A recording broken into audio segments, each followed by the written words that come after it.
Buenas tardes. Esta vez vamos a hablar acerca del lenguaje, la relación que tiene con la verdad como creador de verdad y el poder como ejercicio de un lenguaje que produce verdad. Entonces, la vida humana, el ser humano sin conocimiento no puede existir.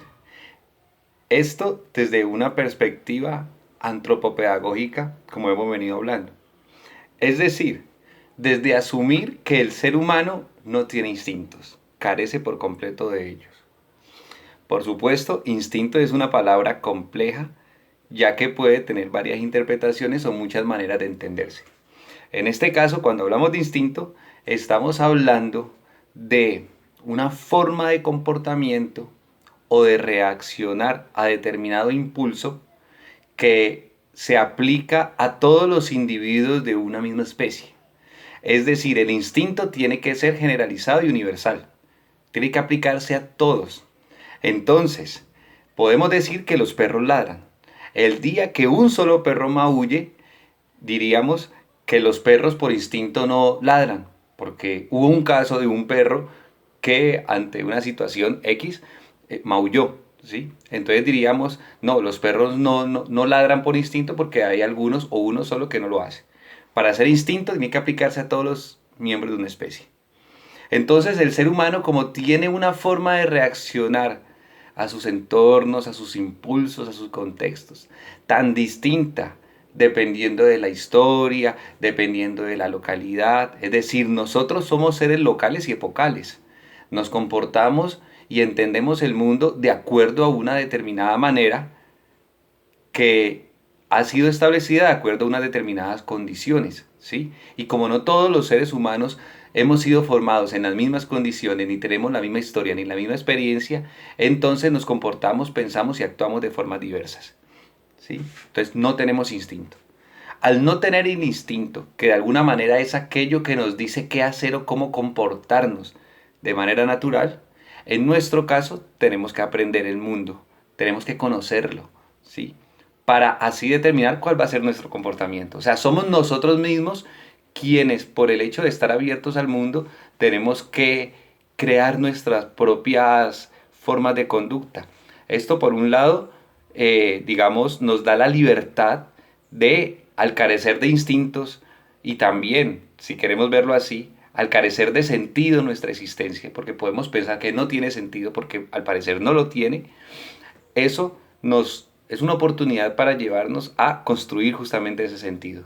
Algunos podrían de pronto pensar, qué jartera, la vida no tiene sentido, mejor me tiro por una ventana.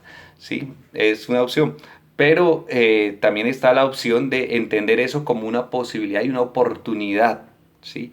Para crear nuevas formas de existencia y nuevas formas de poder ir siendo en el mundo, en la realidad o en aquello que podemos llamar lo real, ¿sí? Pero el problema para conocer el mundo es que nosotros no podemos verlo de manera directa, ¿sí? ¿A qué me refiero? A que entre el mundo y nosotros hay algo en la mitad que sirve como lente, pero al mismo tiempo como prisma. Es decir, nos permite ver esa realidad, entenderla, pero para poderlo hacer la modifica, la cambia.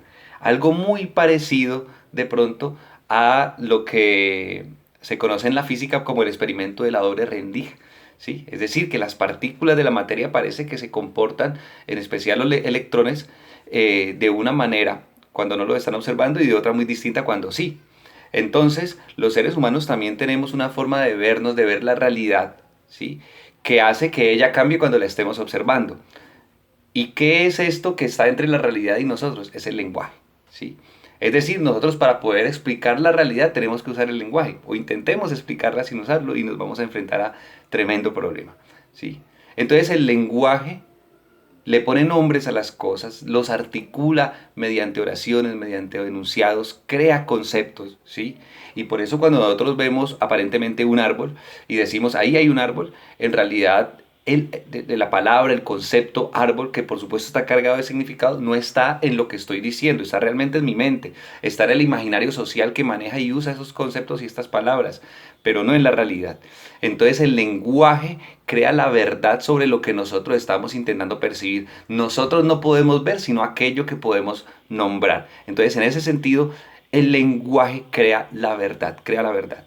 Y crear la verdad es crear poder, porque de alguna manera, si decimos que algo es verdadero, estamos diciendo que todo lo que no diga aquello que estamos enunciando como verdadero, entonces es falso, ¿sí?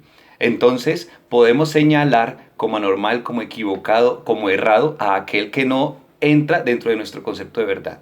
Pero está claro que la verdad es una invención y que todo poder que ésta crea también puede ser destruido, puede ser fragmentado, puede ser quebrado, puede ser roto mediante la resistencia. Y la resistencia no es otra cosa también que una resistencia que ha de nacer a partir del lenguaje, el lenguaje como padre de nuestras prácticas. Muchas gracias.